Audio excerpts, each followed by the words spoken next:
Good morning and welcome to the CSL Redlands pre-service meditation. I am Reverend Michael and I will have more of an introduction later, but I wanted to first just get into this meditative state that we're in. So if you will, become comfortable in your seat. Whatever you brought with you in terms of stress, in terms of energy, just relax and let it go. Take a moment, settle down in your seat, and start to focus on the breath. However you focus on the breath is fine. Just absolutely get everything out of your mind, save the breath in and the breath out. The breath in and the breath out. One more time, a little slower. The breath in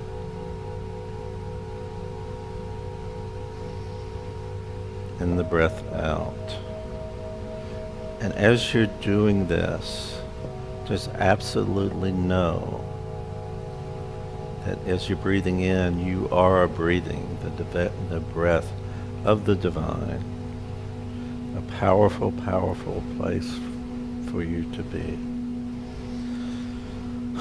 And let's just stay in this space, empowered by the divine, being the radiant self that you are for a minute or two. Let's revel in this space and feel the consciousness of those around you, including yourself, and know that it is a very safe and sacred space.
And as we continue in this space of awakened consciousness,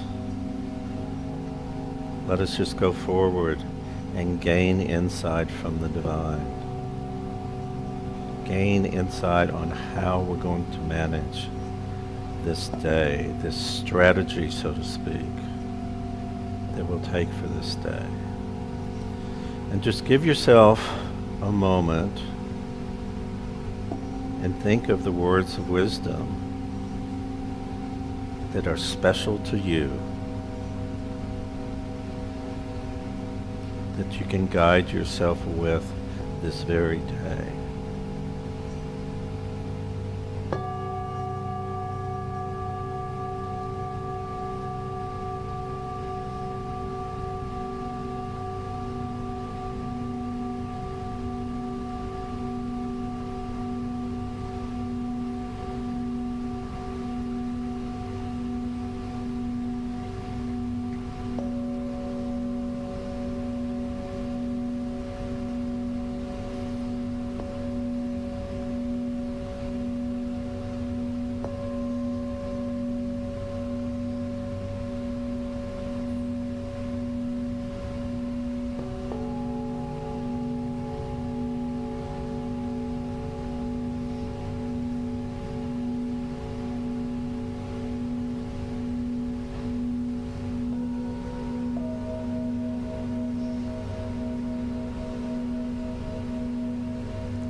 And continue to go ahead and find those words of wisdom that the divine has given you today to be meaningful. Perhaps they're some of my favorites. God is all there is. There's a power for good in the universe, and I can make use of it. By changing my thinking, I can change my life.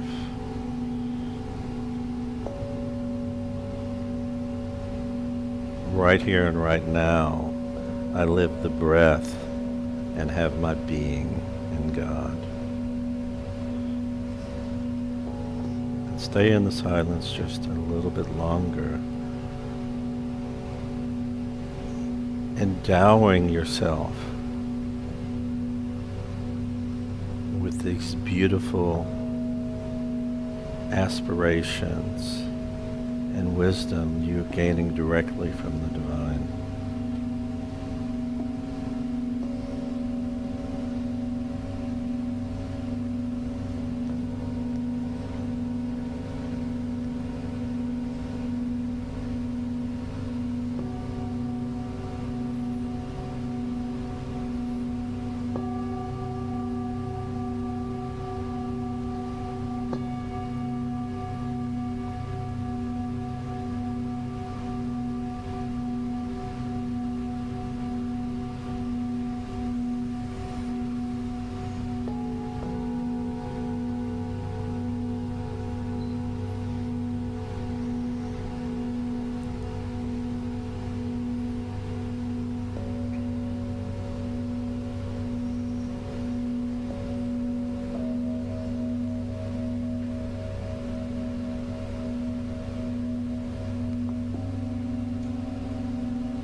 And now you feel urged to go forward, and you see this mountain ahead of you with a trail going up the side of it. You're urged to go up that mountain. It seems familiar to you, and in a way it seems a bit mystical and a bit magical. And you're really, really interested in seeing what message there is for you to learn from this journey up the mountain.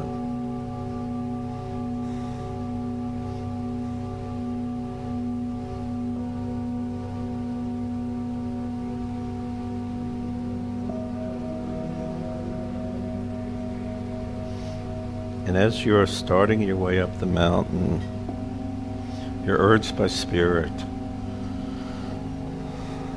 to contemplate the story of your life that you've been telling yourself and you've been telling others. Is that a story of grace? Is that a story of empowerment?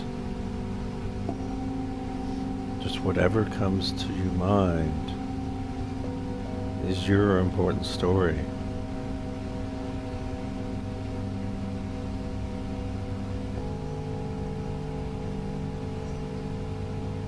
It's doing real things, bringing your life experience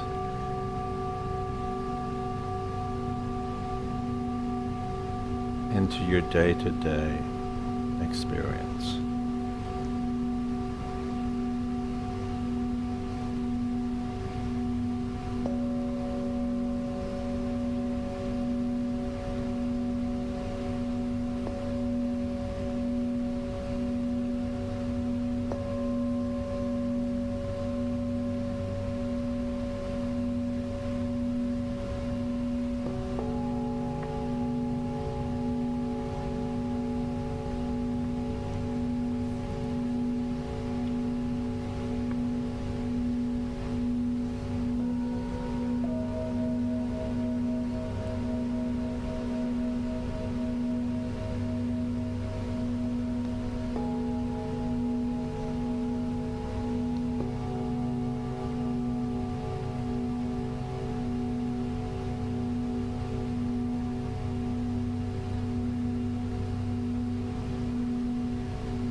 And as you continue up the mountain, you're a good way up it now. You see this figure, and you know that figure is waiting for you toward the top of the mountain. And your eyes strain. The figure looks familiar, but you can't quite make it out.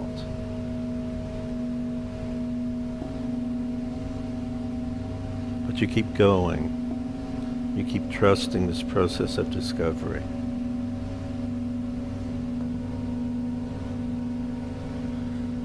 You may increase your step a little bit because you're so enthusiastic to find out what this individual has to say to you.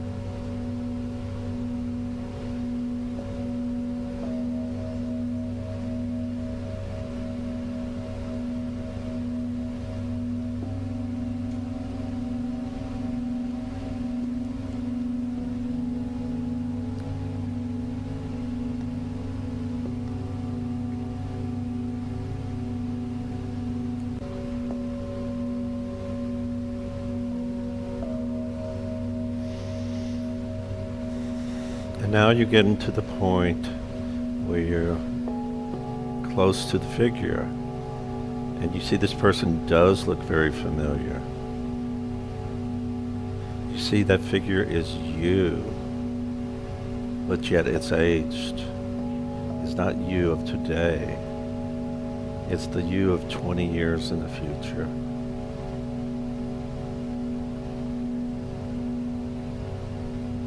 And that figure tells you,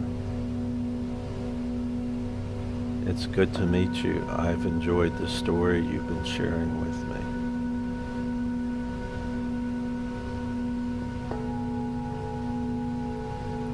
But the figure tells you they've lived a little bit more on this planet.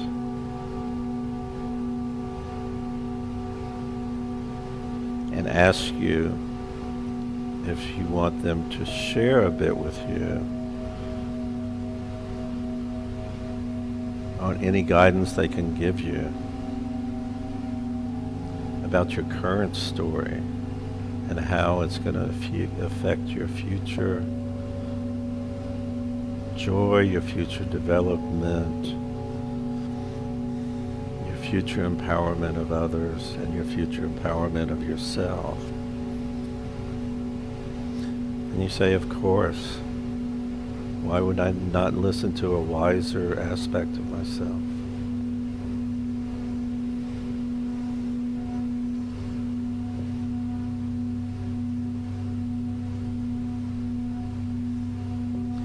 And you listen, and they deliver their message to you in silence. Their message to you is different than the message that the other individuals will get, because we're different individuals with different dreams, aspirations, and searching for different truths to guide our beautiful, lovely, joyful experience that we choose to have for ourselves.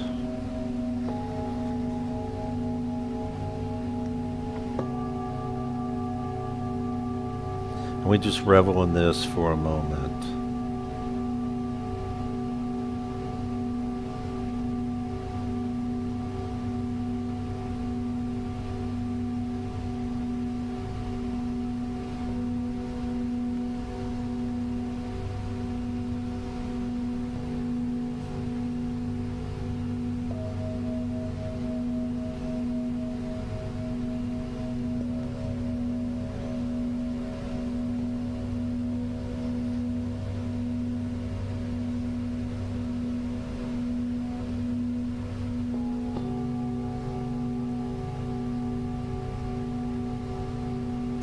And so now we seem to have somewhat of a breakthrough. The veils that normally block us from seeing the divine in all its radiant and beautiful glory go away. We understand on a full body level, a deeper level, what it means to know the way of the wisdom.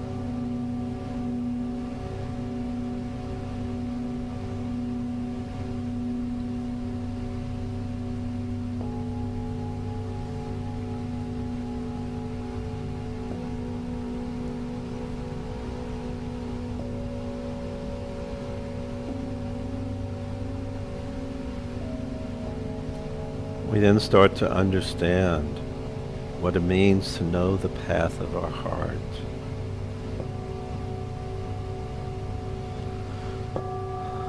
And then we go forward and we understand what it truly means to be in this sacred, beloved community. And let our heart meld with the other hearts around us. And feel this wonderful presence, this wonderful peace, and are content with that. A smile comes to our face. And now slowly, we are ready to return our focus and our consciousness to this room, empowered, embraced, injected with joy, and injected with compassion. And for this power and peace, I am so thankful. And if you will, slowly come back to this room in consciousness. Know that your day is blessed, and that you know that you are a blessing to this day. Namaste.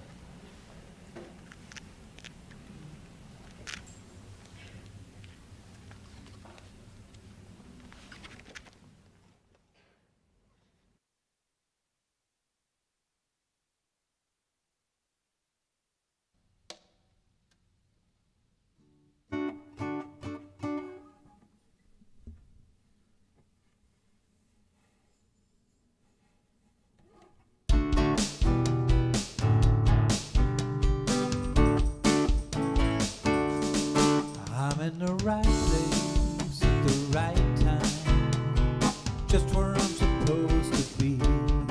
I'm in the right place at the right time, just where I'm supposed to be. And my soul is welcome here, my soul is welcome here. I am getting the message loud and clear, my soul is welcome here.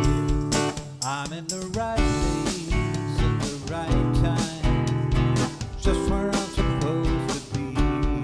I'm in the right place at the right time, just where I'm supposed to be. And my soul is welcome here, my soul is welcome here.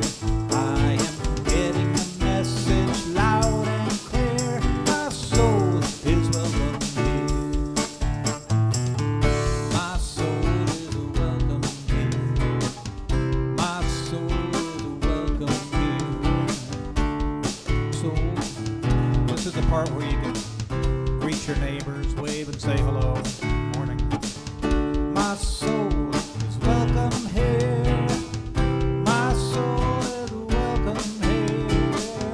My soul is welcome here, my soul is welcome, and my soul is welcome here, my soul is welcome here. I am getting the message loud and clear, getting the message loud and clear, getting the message loud and clear. My soul is welcome here. Welcome. And here's Brother Ed.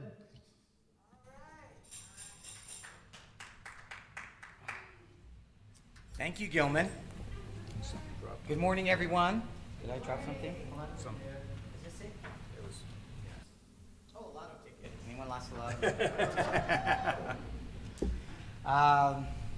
My name is Ed Torres. I'm a board member of the Board of Trustees. Our center is an open and inclusive community that honors all people from every background, all races, sexual orientations, gender expressions, and spiritual paths. No matter who you are or where you are on your journey of faith, you are always welcome here.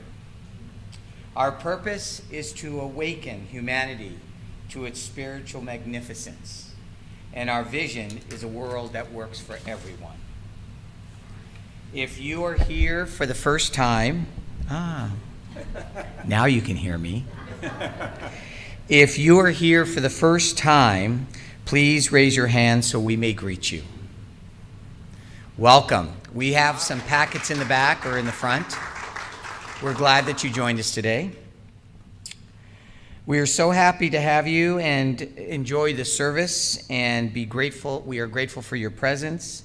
And if you are joining us remotely, thank you for being a part of us this morning. Welcome, enjoy the service, and now we have the centering music.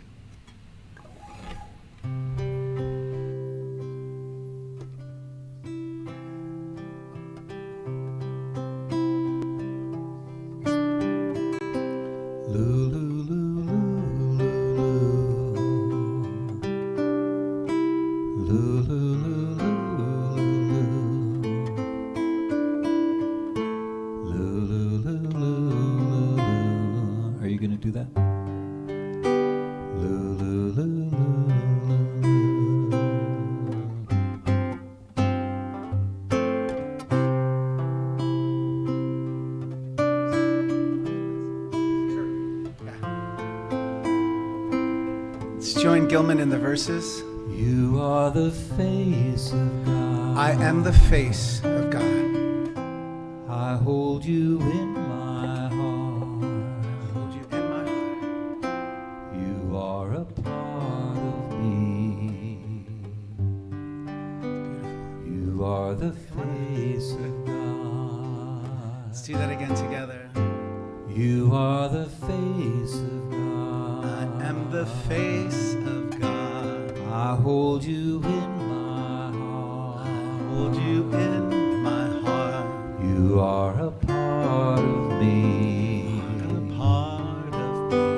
You are the face of God. You are the face of God.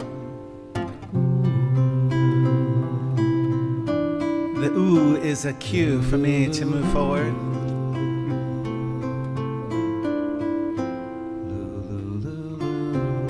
I'm not quite ready to move forward.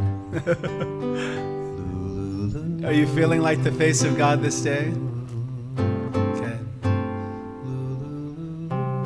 Okay.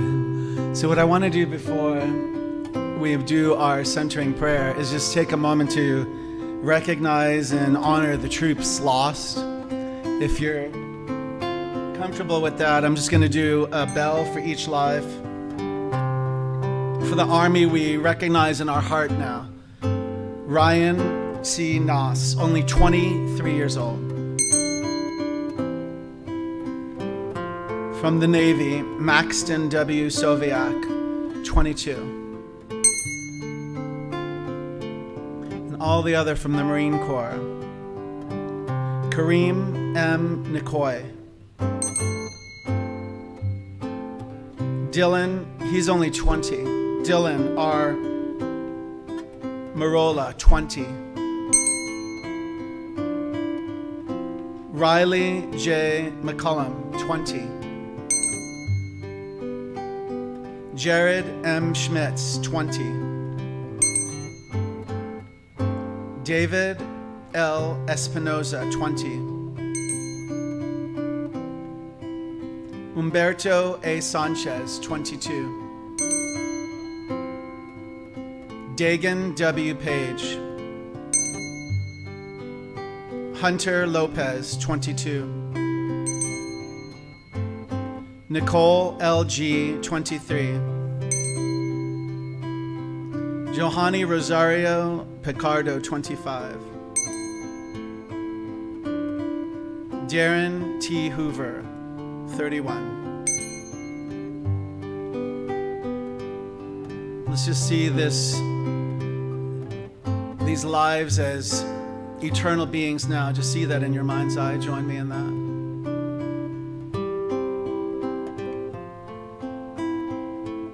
See no life as truly lost.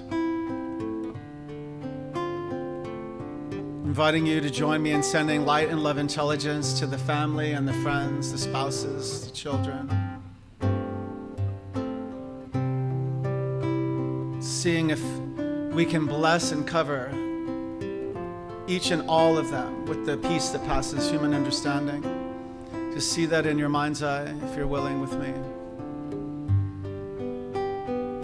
Indeed, they are the face of God.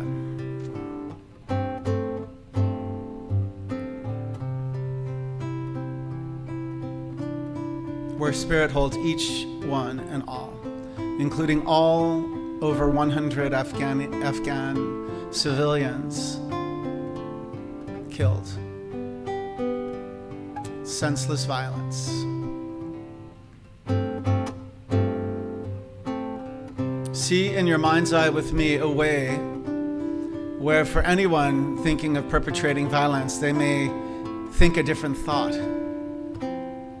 Let's see that in our mind's eye together now.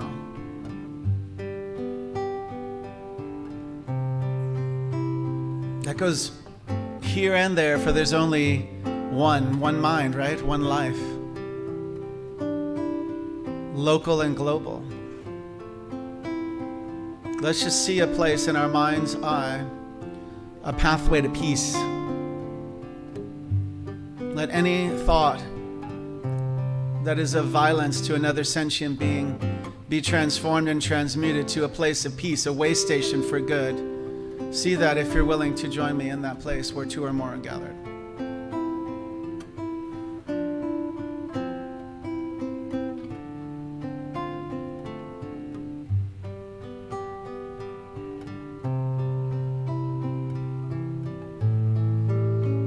You are the face of God.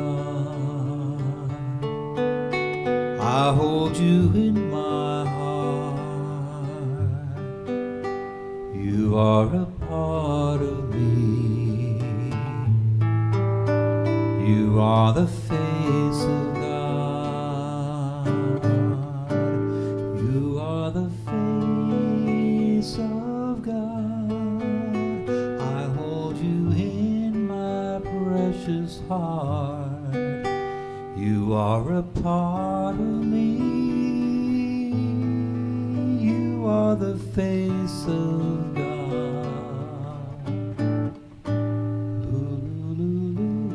We send our continued prayers to see light and love intelligence hermetically seal each person still serving on the ground, for it is not yet done. See each whole, complete, and perfect, protected, vitalized, using their intuition, using good judgment, blessing all leadership, all positions of power, irregardless of political party. It does not matter.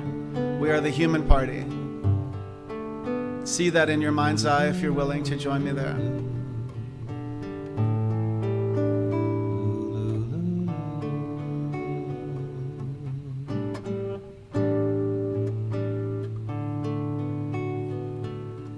And so we continue now. Let's just take a deep breath in together for our opening prayer. And let's exhale out anything and everything that's preceded this moment in time. Just let it go. And let's take in the divine breath now. And let's exhale out anything that does not match that divine breath. Just let it go.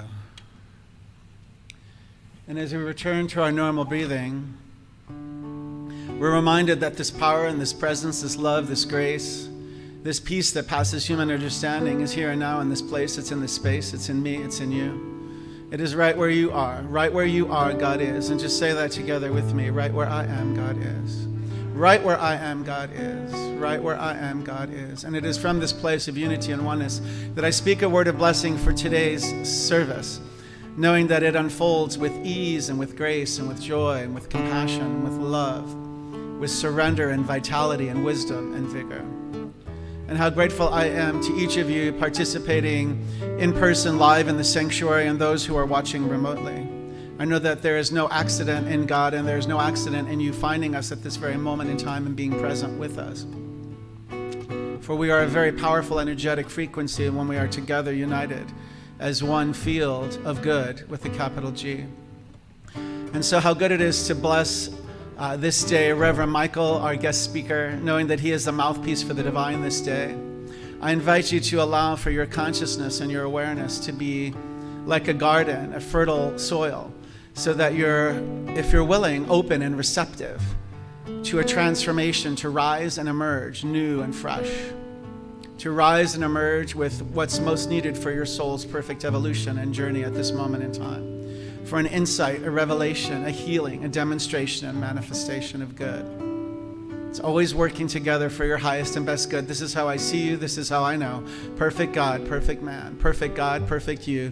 Just say with me, perfect God, perfect me. Perfect God, perfect me. Perfect God, perfect me.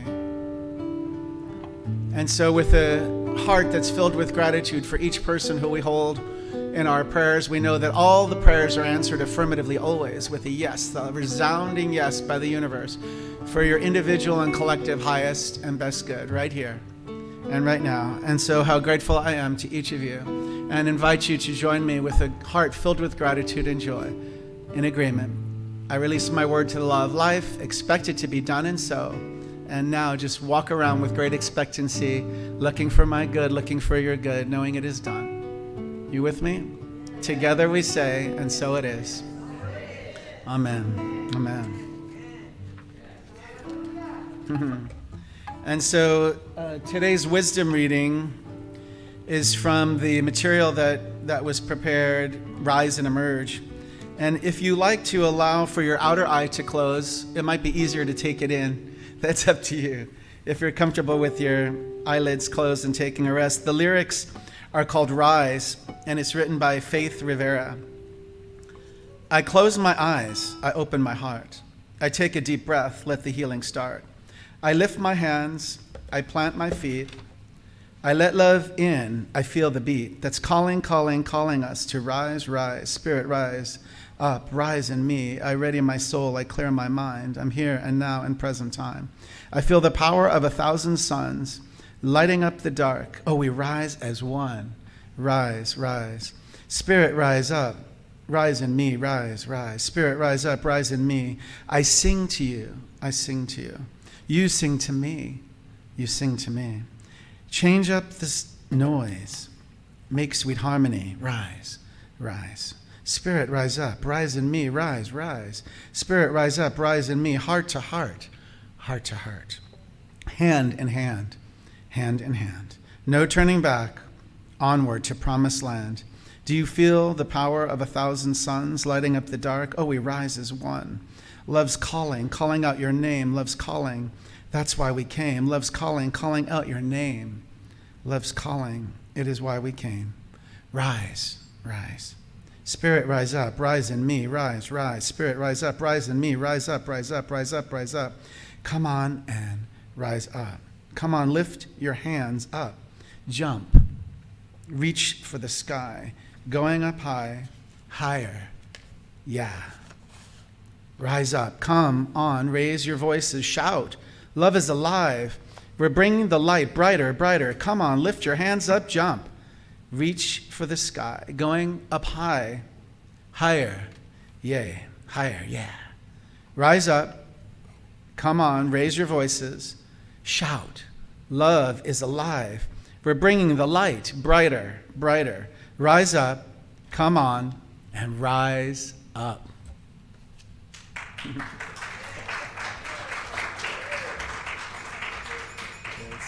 Thank you, Brother Mark.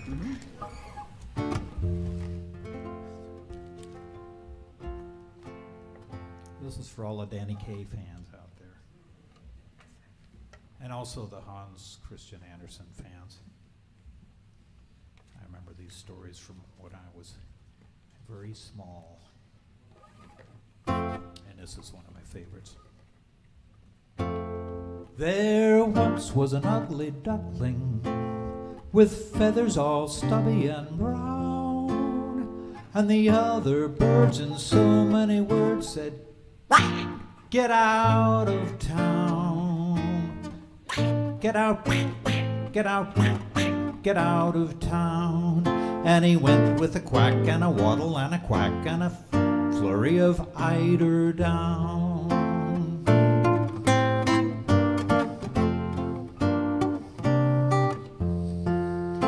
That poor little ugly duckling went wandering far and near, but at every place they said to his face, "Now get out of here, get out, get out, get out of here." And he went with a quack and a waddle and a quack and a very unhappy tear.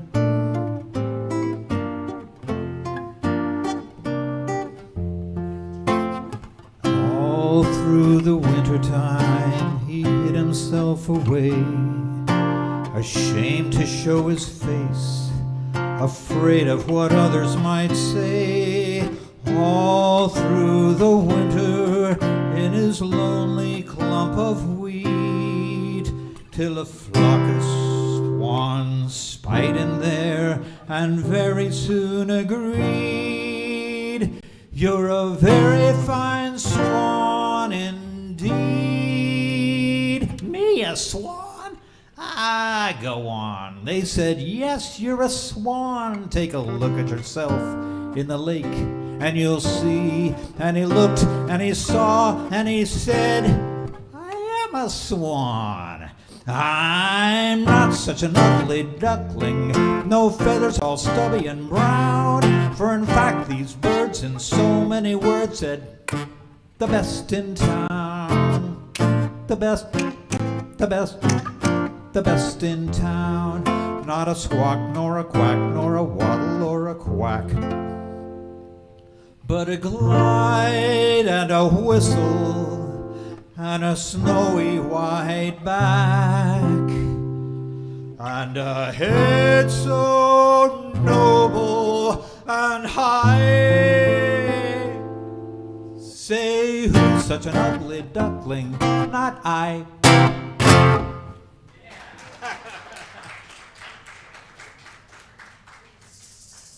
And here's Reverend Michael.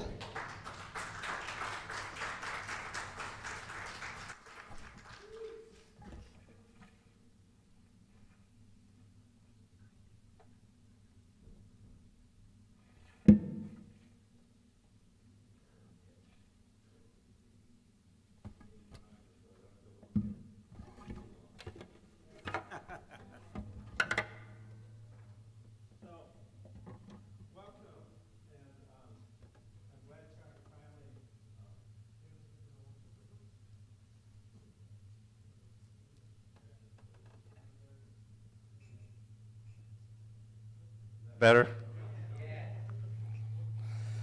Yeah. Welcome. I'm glad that I can finally have a boisterous introduction of myself. I certainly didn't want to do that at the beginning of the meditation, but I know you guys love to meditate, and as long as I'm breathing air, I will fully support you in that practice because it's so, so important. And I don't know about you, but meditating together in this loving and beloved and compassionate spiritual community, isn't it a little different for you guys when you come together? And you come together and you're meditating and one of the things I love about this church is it's so inclusive and so acceptance of everyone. And you get a little bit about that because now you're no longer in your solely individual consciousness. You're creating this group consciousness. This is more than anyone else could do by themselves.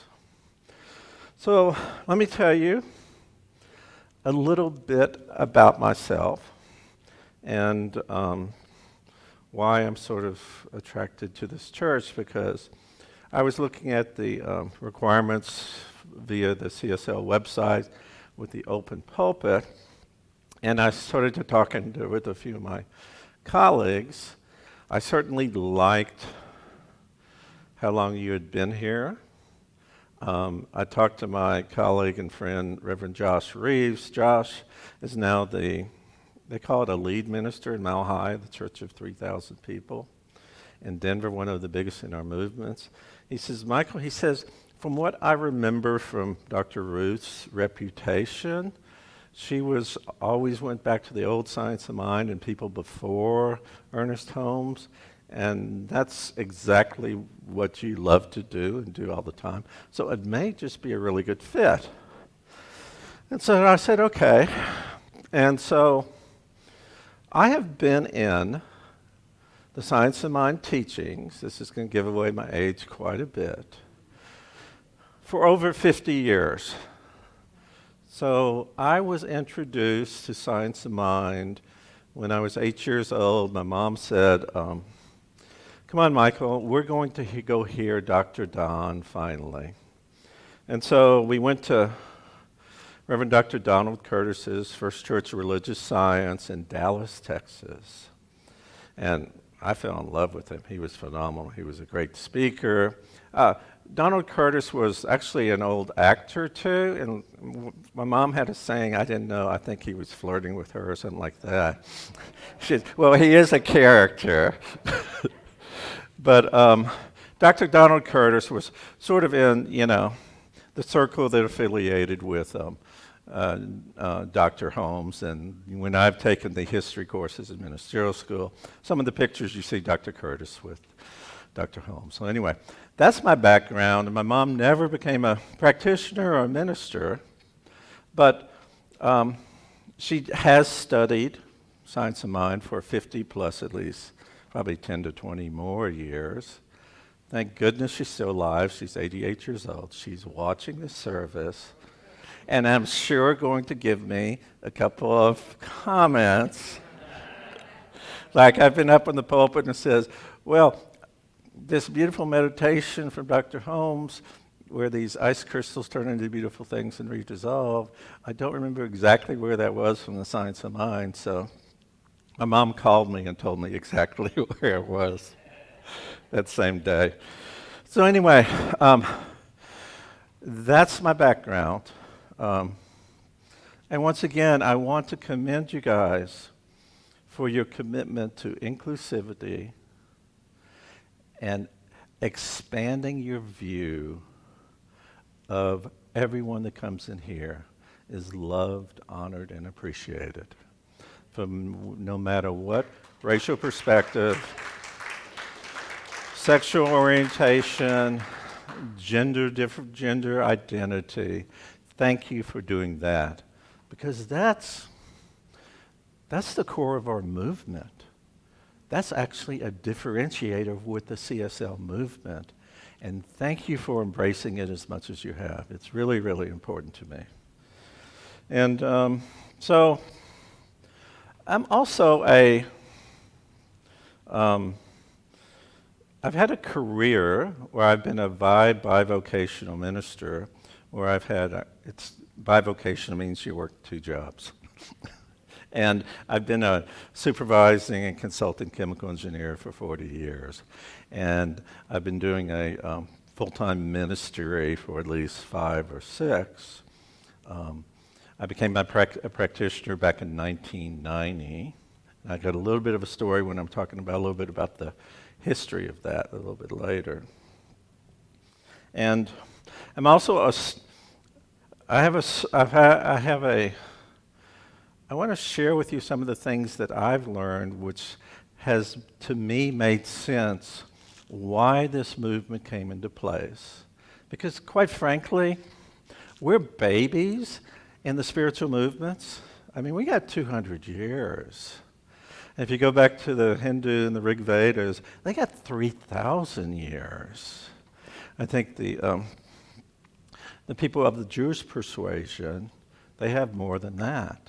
So we're sort of babies in this movement, But I'm totally convinced that what we speak here and what Dr. Ernest Holmes guided us through is Dr. Holmes always said there's a golden thread of truth that weaves its way through all the spiritual traditions and teachings. And not one of these traditions has all the answers. But if we can glean the bits and pieces that help us live this better life, create this ingrained philosophy that has everything in it, we're so much ahead of the game. So, let me go back and tell you a little bit about how I feel we came to be where we are. So, going back in the day, so in the Middle Ages, there was if you wanted to know the mystery of lives, you had to ask the church leaders, normally the Christian church leaders, and they could tell you how the things that you didn't understand worked. And then we had this thing come to us. And back then the philosophers sort of had their own thing, but they didn't get much respect for it. And then we had the Age of Enlightenment. And the Age of Enlightenment brought science to the forefront. They started to be able to figure out everything. They figured out how this interaction would help this interaction. And if they keep dividing the world over and over and over again, they could understand it better and explain it to us lay people better. That went well for about 300 years. But then there's something happened. They thought they could keep subdividing the universe and it would work. Then a man by the name of Max Planck, in the year of 1900, discovered this troublesome thing called the quantum. And that was the start of quantum physics. And then it created a whole new way of looking at things, because the scientists could no longer predict what happens when things got to the smaller level. And then the ancient Hindu traditions started showing back up. The Hindu tradition that says consciousness is the ground of all being. And then people started telling us that our world, Deepak Chopra told us that, one of the people I studied in ministerial school, Amit Goswami told us that, is our world is this, from a quantum perspective. We step out into our world, and it's filled with potentiality. And only when we choose to focus on that potentiality and make it our own, voila, it coalesces into our reality. So every day, our mind is so powerful that we start, and we're a choice all of the time, every day. And I'm going to talk about some techniques on how we can empower that a little bit better ourselves. But I don't want to... I have these 3 strategies and techniques I've been working with for about 6 weeks, and I really wanted to share that with you. But I wanted to go back to our monthly theme. And it's good, because August, the monthly theme is a pause for guidance. It's sort of like taking time to take a deep breath. You know, the journey's about half through, and we got to figure out where we're going. And it's good for that, and I think it's good for us because, you know, I keep calling it this COVID experience that we're going through. This COVID experience is not something that some white-haired God with a lightning bolt is punishing us about anything. It's an experience we're going through. And, you know, I'll be honest with you, I was quite a bit more scared and concerned about it back in the day when we didn't know what was going to happen, and we didn't even have vaccines. We didn't even know there would be vaccines out there. But I think we've done some good, and my opinion, the U.S. scientists are very, very top-notch. We've been leading the world forever. And, as an American, I'm proud of that. And I'm proud that we reach out to assist the other world, that we're not so nationalistic that we keep it between our borders. And so I was a bit more scared then, but maybe this is the time to celebrate, because this is the time when we're building back. We've shrunk down. And, a wave, when it's in the swell, it has the same energy that it has when it's peaking and breaking. It's just in a different form of energy, because these waves come from 100 miles away, and not an ounce of water transfers from 100 miles away. It's just momentum and energy that transfers. So maybe this is the way that we're breaking out of it. And so the topic for today is rise and reemerge. And one of the things that our home office does is they get together, and they have a group that creates the annual theme for us, and they then create the weekly themes. And they go to individuals who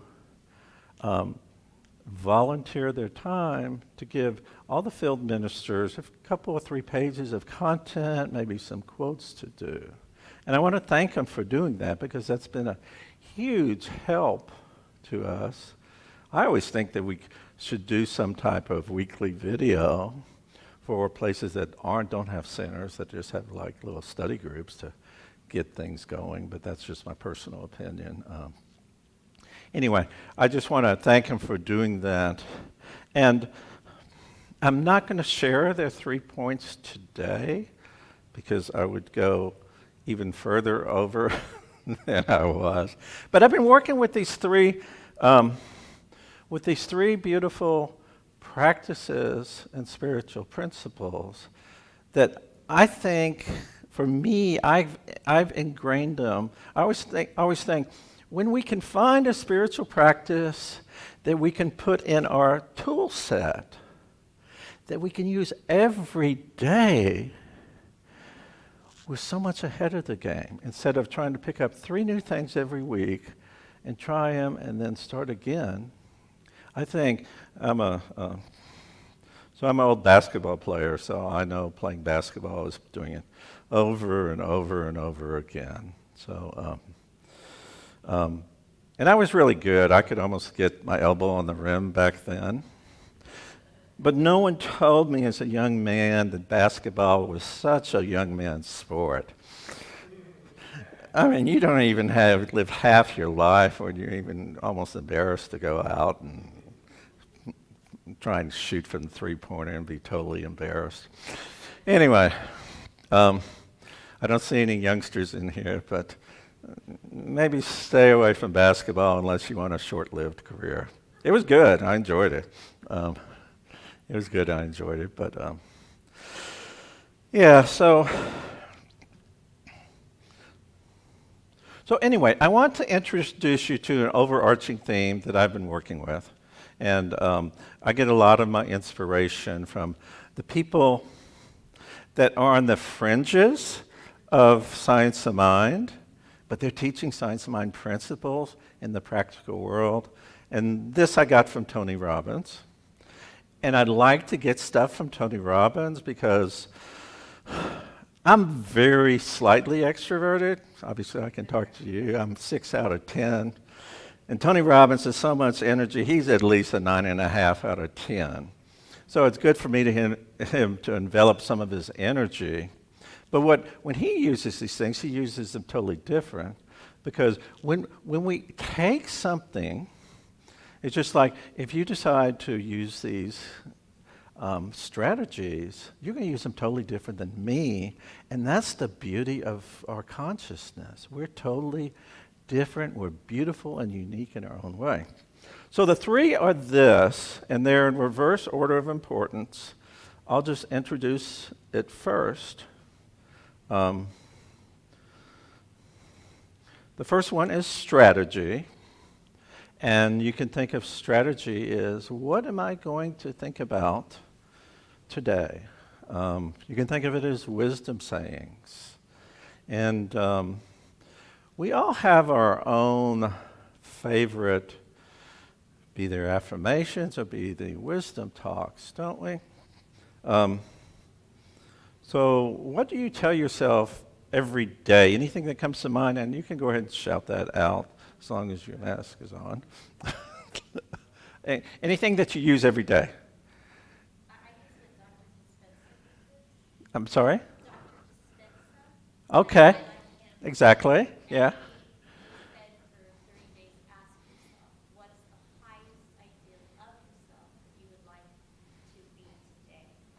Good.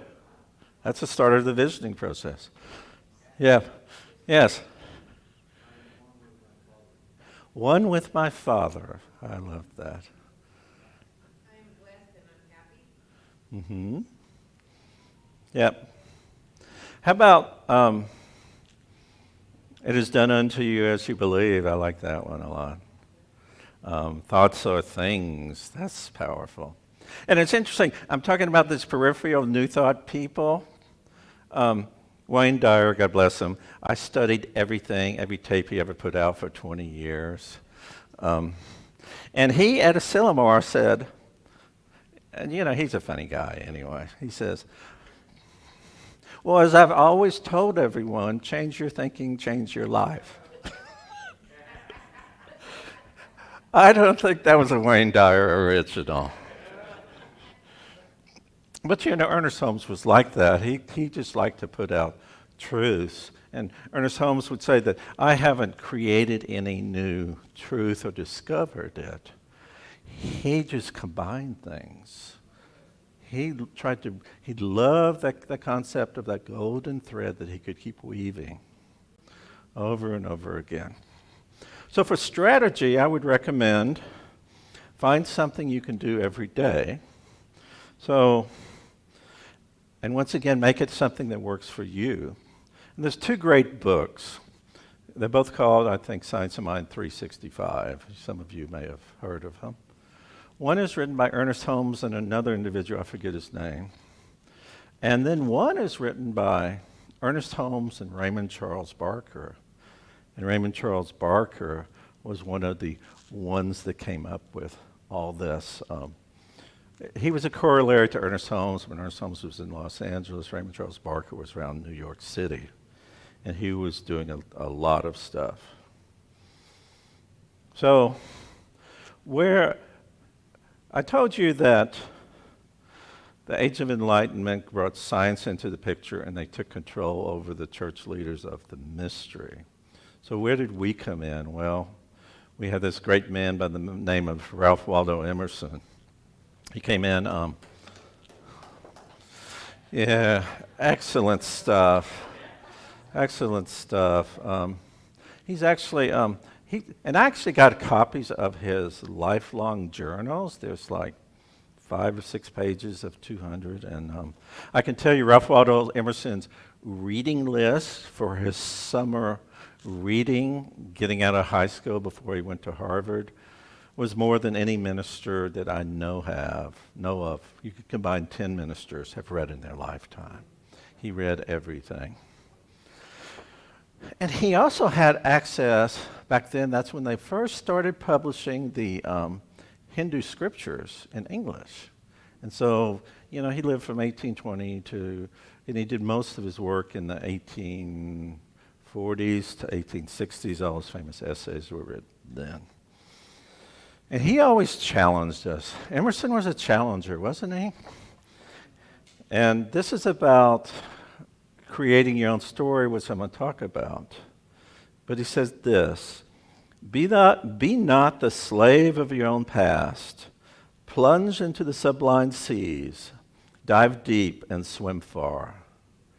So you shall come back with new self-respect, with new power, and with an advanced experience that shall explain and overlook the old. So he's telling us to stretch beyond our story that we have now beyond that limited story, if it is limited, that we have now. And that gets to the second part, which I think, so we've got strategy. I haven't told you the third part yet. We've got strategy, we've got the story, our story that we tell others and live by, which is sort of the hardest part, but I think the most important part, because when we get that right, our life kicks into overdrive. And then the third part is the state, where we're no longer living in a state of separation every day. We're living in a state of enhanced consciousness. As Wayne Dyer used to say, in every family, there's just some spiritual driven person that has a flame that never flickers. And that's the state that I'm talking about. It's this state where you're in a state that no matter what happens to you, you're not reacting and going to those old negative learned behaviors anymore. But let's talk about story. So many people, including myself, have told stories about myself, this self-vision. We get a lot of it from my parents. My dad would always say, "You'll never have enough. It's never retire, you'll never have enough money," which I just proved wrong a few months ago. And so sometimes stories can, if we make them our own, can actually limit the rest of our life. So there's a story about this young black woman that was raised in the inner city in a not so affluent place, a poor place, if that term's still okay to use. And her mom had her when she was 14 years old, out of wedlock.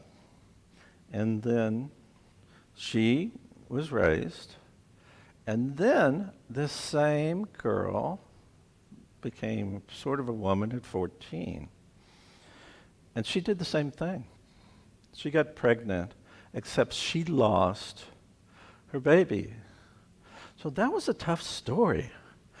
Wasn't that a tough story to live the rest of your life with? If that was your story and that's what you were going to focus on?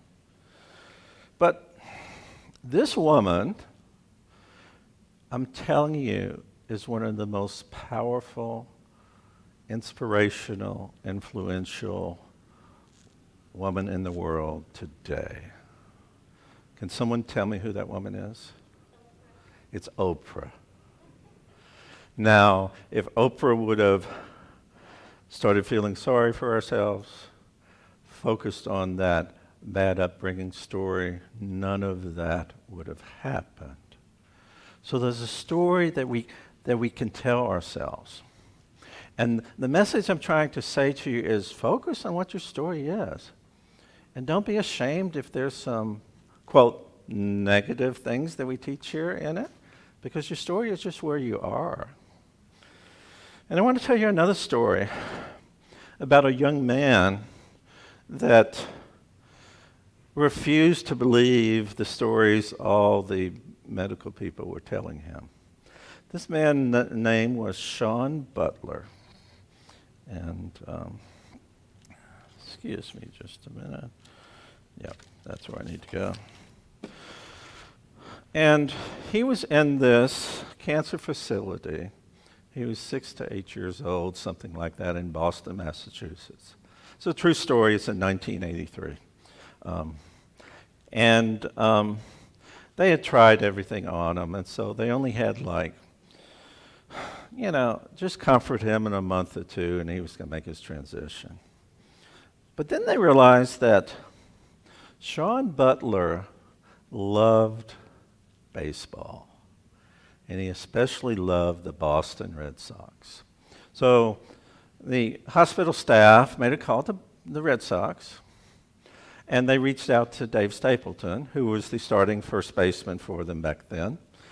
And so Dave and his wife came, it was the day of a night game, came and spent the day with little Sean. And they talked baseball, they laughed, they ran back and forth, and just had a great time. And then when it was time for Dave to move on and go get ready and do the game, as he was leaving, he turned back, he said, Sean, my first at bat, just for you, I'm going to get a hit. And so Sean's face lit up, and, the staff must have been saying, oh, God, what happens if he doesn't do it? All these things that we jumped to. We jumped to positive and we jumped to negative all the time, don't we? And so the game happens, and Dave's up there, and he's at bat, in Fenway Park. And he's at bat, and the first pitch comes straight by him. It's so good a pitch, he can't even touch it. And so he digs in. Second pitch comes, same exact result. He steps away for a minute, and he says to himself, I don't know what he said to himself, but he's committed to do this for this little boy that I think he's immediately loved immediately just by knowing him for 3 hours. So he steps up there again. This time he swings the bat, and you hear this unmistakable sound of a bat well hit, a wood bat well hit a ball. And then there's, everyone's breathing in their breath to see where it's going to go. Then you hear the other unmistakable sound of the thud where the ball's hitting the green monster in left field in Fenway Park. And so he goes around the bases. He gets a triple. So back at Sean's place, it wasn't just Sean watching this. Everyone was watching this. Sean was jumping up and down on the bed. Everyone was celebrating. The joy was filling the room more than you could even imagine. And so a powerful thing for Dave Stapleton to do for little Sean Butler. But then a funny thing happened. I say funny, but we know the truth, is that Sean stopped deteriorating. He absolutely stopped deteriorating. He got better. He got so much better that he had no more cancer in his body. And I haven't thoroughly researched it, but I think he's still alive and well today. So the message of that story is, certainly there was some love from Dave to Sean, and certainly maybe it's a lesson for us to show us how an expansive heart can heal everything about it. But what my message to you is that we're not designed to have in our story and carry the toxins of anything that looks like vengeance, regret, upset, and hurt. And the reason is that if we are truly whole in spirit, whatever has happened to us wherever does not diminish us. Our story can be rewritten today. And if your story is limiting you, preventing you to experience joy and love and compassion, it's time to rewrite that story. And we're going to give you a little bit more expansive time because that's what we're going to do in the workshop today. That's going to be part of it. And so we create this story, and I got another quote by Parker Palmer, and those of you who are familiar with Parker, he was the most renowned educator, and he's the one that people in our movement like to read because of his openness. And he says this about where we need to go. He says, our deepest calling is to grow into our authentic selfhood, whether or not it conforms to some image of who we ought to be. As we do so, we not only find the joy that every human being seeks, we also find our path of authentic service in the world. So, your story is not your parents' story. It's not what they told you your story should be. Your story is the story that you can get from going within and asking the divine for guidance and looking at what's happened to you in the past and seeing if that's fulfilling. And if it's not, you can rewrite your story going forward. And so that's what I'm saying. The story is the hardest part of it, because the story always has a bit of what we call the shadow experience in it, that stuff that we're uncomfortable with, and a lot of times we've pushed it down, but yet it's still part of our story. I know for me, it's like, I'm not this overly expressive person and everything like that. But we don't want to wish to be like someone else, because we'll never be like someone else. What we wish to be, and wish is a bad term, what we choose to know to be is know that we have the power to go within and to recreate for ourselves from on high. And then we can take a revised story and make it our own and make our life change so much for the better when we do that. So, once you get the story working, it causes you to accept a new way of being, and this is the state that I'm talking about. We have more compassion, more understanding, we're open to more possibilities. And so, find a way that you can make that happen. And so, like, the spiritual practice that I've developed to try and enhance these three strategies in my life is every morning, I told you I was an old basketball player. I love physical activity, but I'm not as young as I used to be. So every morning I take a long walk, a 3 to 5 mile walk, hour and a half. And to open my heart up, the first thing I focus on is everything that I'm grateful for. Go over and over and over again. And then I use some affirmations once I'm clear about that. And Tony Robbins calls them incantations. They're the strong affirmations. It's like every day in every way, I'm getting better and better, or whatever's coming up for you, because you're in tune with the divine. At least that's my intention when I practice this. Every day in every way, I'm getting more wise, I'm getting more compassionate, I listen better. And so when I'm through with that, any confusion on what I needed to do, any priorities, are gone because I'm getting guidance from above, I think. So that's where we are. And so if we continue to do that, we can create this state of bliss in our life. That no matter what happens, I'm from Los Angeles, so when the 10 or 405 gets backed up and I get cut off all the time, it's really okay. There's lessons to be learned. There's people to bless. Know that you are a blessed and active and fulfilled person. And be willing to every day step up and know that your world exists in potentiality. And what you reach out and claim coalesces into your reality. And that works both ways.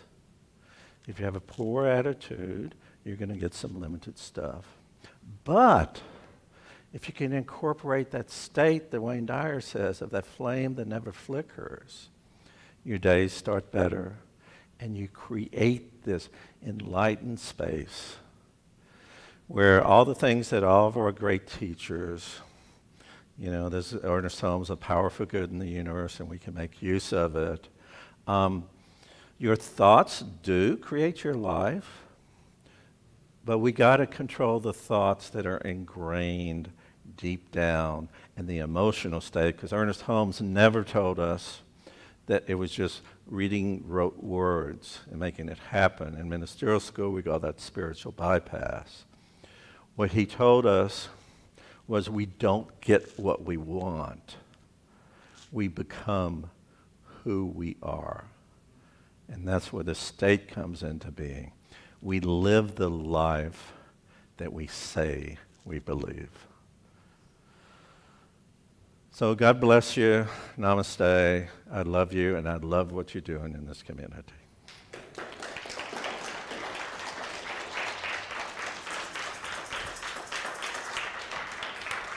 Thanks.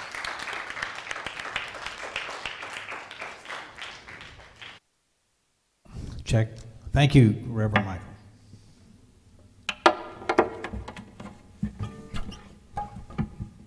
This is for the Amy Steinberg fans out there.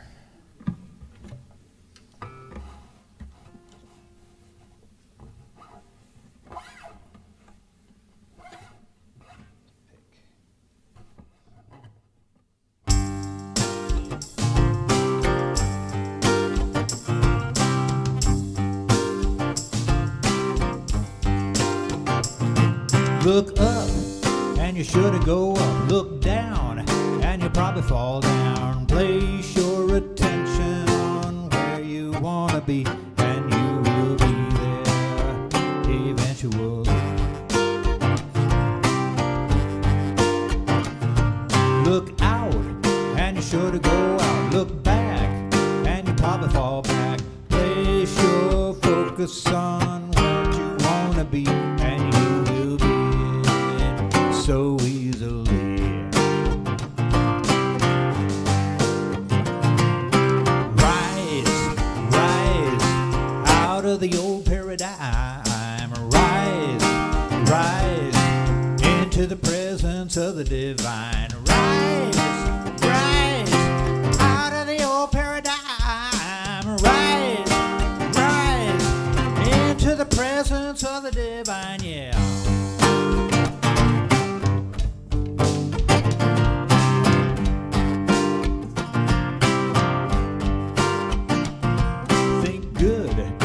Should feel good, think love, you're probably falling in love. Watch your thoughts and choose carefully, and you will become, yes you will be, that's what you wanna be.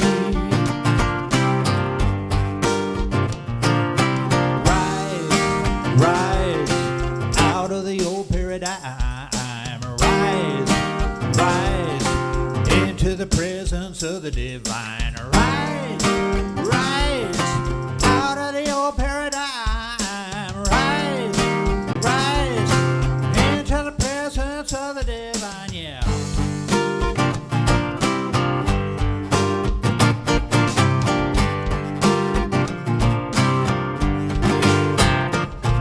Look up, and you should go up. Look down, and you probably fall down. Place your focus on where you wanna be, and you will be there. Yes, I promise that you get there. Know that you'll be there eventually.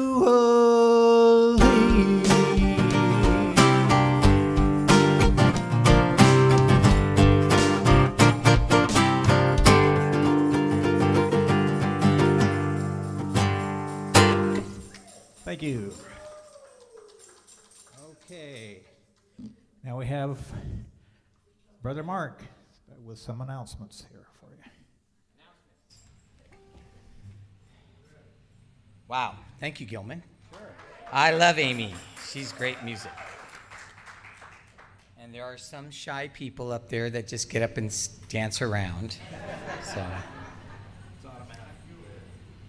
I was back there dancing. So, and thank you, Reverend Michael, for your message. That was great. Very important. Yes. We all have to have a story. And I look forward to receiving something from each one of you so I can build upon my story. So there. Okay, the announcements. Let me get my glasses here. Okay. After service this morning, around 11:30 a.m., we will have a 1-hour-long workshop facilitated by our guest speaker, Reverend Michael. And we encourage all of you to stay and to enjoy.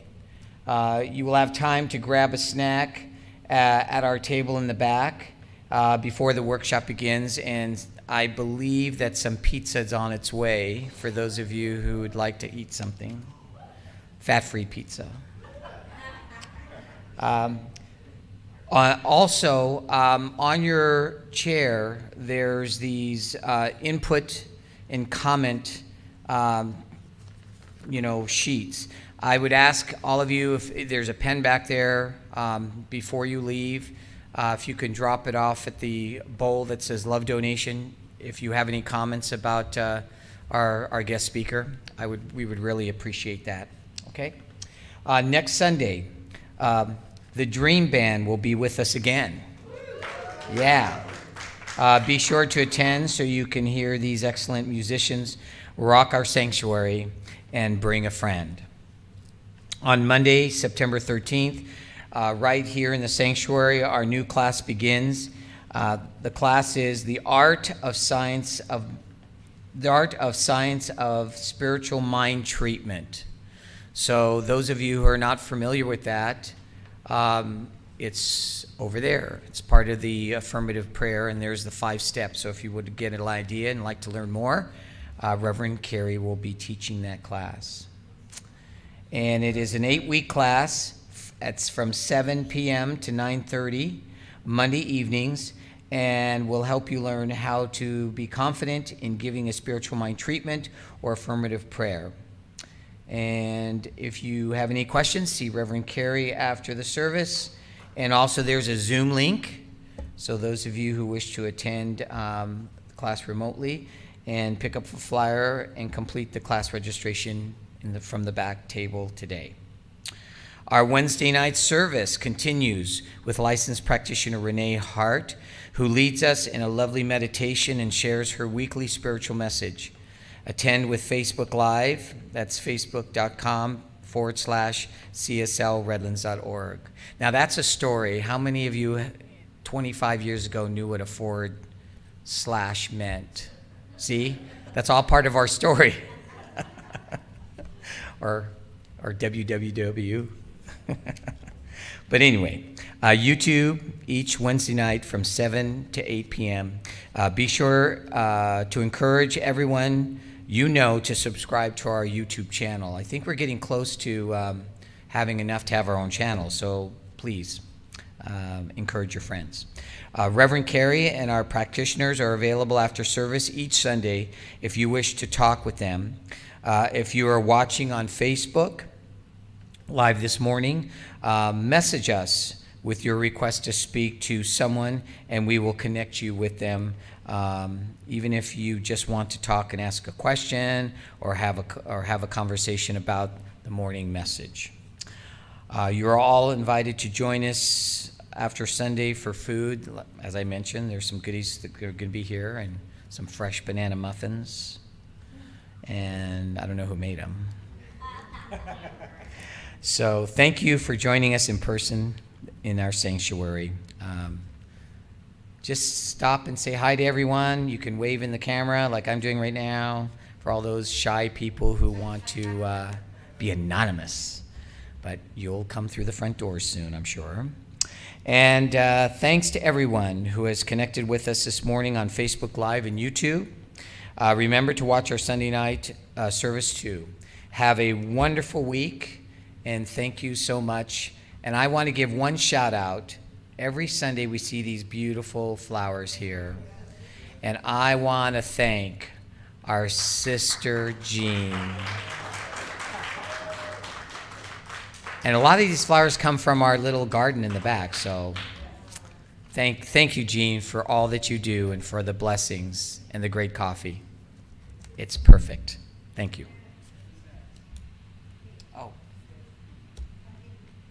I don't know. That wasn't on my notes.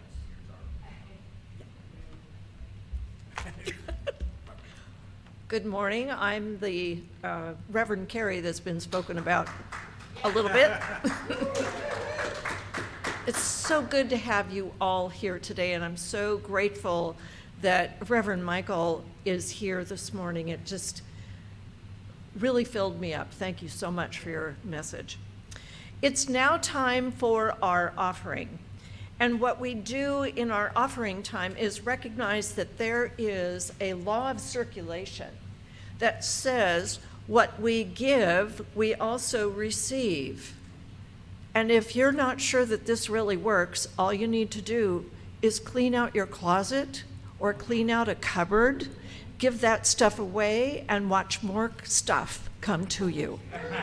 Happens to me all the time. So we're going to practice this circulation law of giving and receiving by giving our gifts this morning. And if you're watching us remotely, you can give on Facebook. There's a donate button right there, and on our website, there's a donate button right there. Also, you can give using Venmo, Zelle, PayPal, and we take checks and $100 bills, cash. So let's do our offering affirmation together. I'll repeat a line, and you folks then can repeat after me. And if you want to take your gift and hold it over your heart while you do this, that would be great. From the love of pure spirit within me, I bless this gift. I send it forth to heal and bless and prosper. It is evidence of my faith and my belief. It does great work in the world, and it returns to me abundantly. And so it is. So it is. As I give, so do I receive, joyfully and gratefully. As I give, so do I receive, fully and freely. God is a river where abundance flows. Stepping into it, I accept and know. As I give, so do I receive. As I give, so do I receive.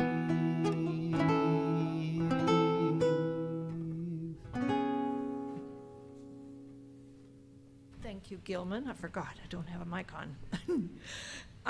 So now we're going to bless our offering. So let's just take a moment to close our outer eyes and turn within and know that all that we give always returns to us in abundance, in an overflow. I know that every gift that has been given this morning is a gift that moves out into the world to do greater work than we can ever know. I know for each of us that has given, we are blessed to be moving out into the world to do our greatest good, to be our greatest self.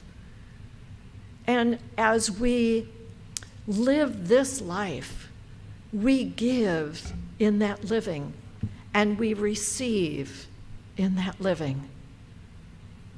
And so I give thanks knowing that all of these gifts bless this center. It blesses this center so that we can do the work that is here to do, that is ours to do, and we can bless our beautiful Redlands community. And so we give thanks for all of this and for so much more as we say together, and so it is. Amen.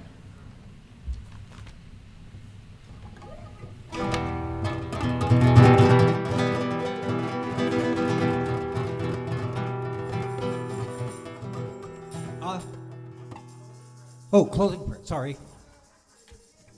Okay. Oh, welcome back, Reverend Michael.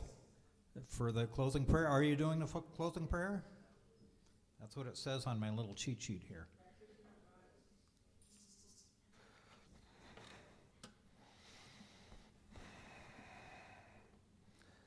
Now let's just take a moment. Take a moment and go within. Go within to that place where you know that Spirit resides. Go within and feel that power, feel that presence, feel that love, feel that joy. Feel that experience of the divine. And absolutely that know that you are that beautiful individualized expression of the divine. So whatever problems are out there, whatever issues you have, know that there's this beautiful place where you can go inside, experience with your beloved community, with your compassionate community here, and feel that presence inside of you rise up, become the essence of who you are, no longer pushed down, but allow it to rise up to the powerful and beautiful expression that you choose to be when you bring all the divinity inside of you to share it with the world, share it with each other, and do wonderful and fabulous and great things. And for this beautiful life of Spirit, I just am absolutely thankful that it is my life in each and every one of our lives, right here and right now. And help me ground this by saying together, and so it is. Amen. Thank you. There was a time in my life, thought I had to do it all by myself. I didn't know the grace of God was sufficient. Didn't know the love of God was at hand. Now I can say, if you are discouraged, struggling just to make it through another day, you gotta let it go, let it all go.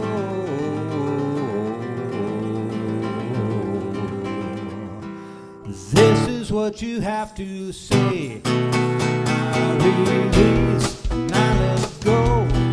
Let the Spirit run my life, and my heart is open wide. Yes, I'm only here for God. No more trouble, no more strife. With my faith I see the light. I am free in the Spirit. Yes, I'm only here for God. I release, and I let go. I let the Spirit run my life, and my heart is open wide. Yes, I'm only here for God. No more struggle, no more strife. With my faith I see the light. I am free in the Spirit. Yes, I'm only here for God. I am free in the Spirit.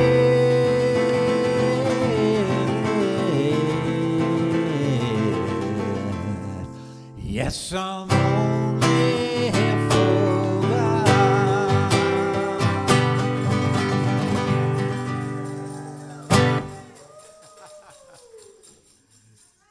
Thank you.